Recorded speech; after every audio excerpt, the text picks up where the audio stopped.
to Bob. Orlando Mayor Buddy Dyer and Police Chief John Mina offering their full support to the folks in Vegas and, of course, to all the families and the friends of those victims there. The tragedy at Pulse giving Central Florida, of course, a special understanding of what Vegas is going through right now.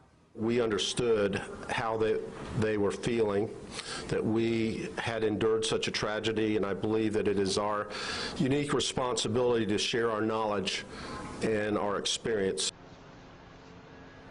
And joining us right now in studio, Orlando Police Chief John Mina. Great to have you here. Thanks for coming. Good morning.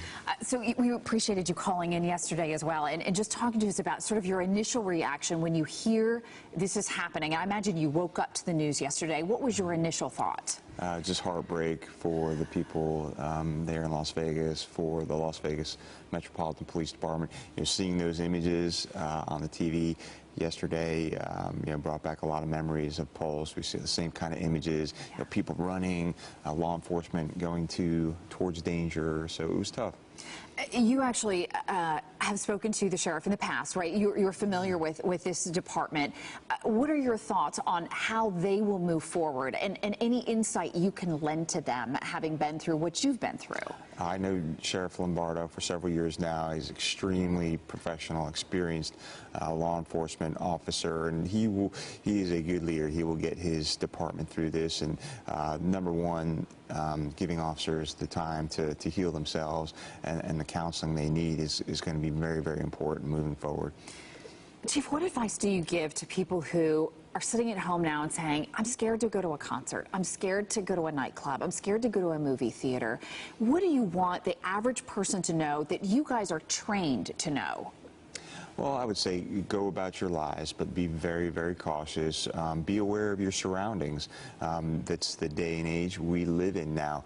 But they can know that law enforcement is well staffed at these events. We do a lot of things that you'll see, and many things behind the scenes regarding everything about these venues, to include security and even high buildings.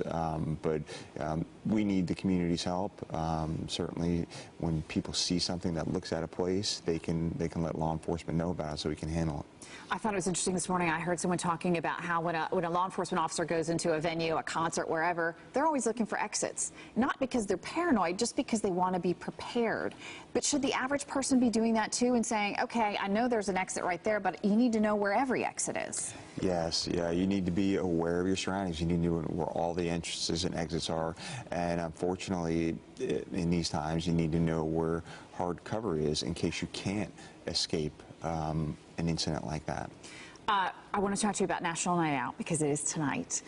This is a very important night for our community. What do you want the folks at home to know about what it is and why we're doing it? Well, National Night Out is a night to celebrate our Neighborhood Watch programs. And these are all the Neighborhood Watch block captains, and they're the ones who get their blocks organized and talk about crime. And, the best way to prevent crime is in your own neighborhood. And you think about it, you know better than the police who's supposed to be next door. You know all your neighbors' cars and probably who visits, and so it's easier for you to point out something that looks at a place more so than a police officer. So many of our burglaries and crimes are actually reported and solved by our citizens because they saw a truck or a car or a person that looked at a place and was suspicious, and then they called police and we caught the person.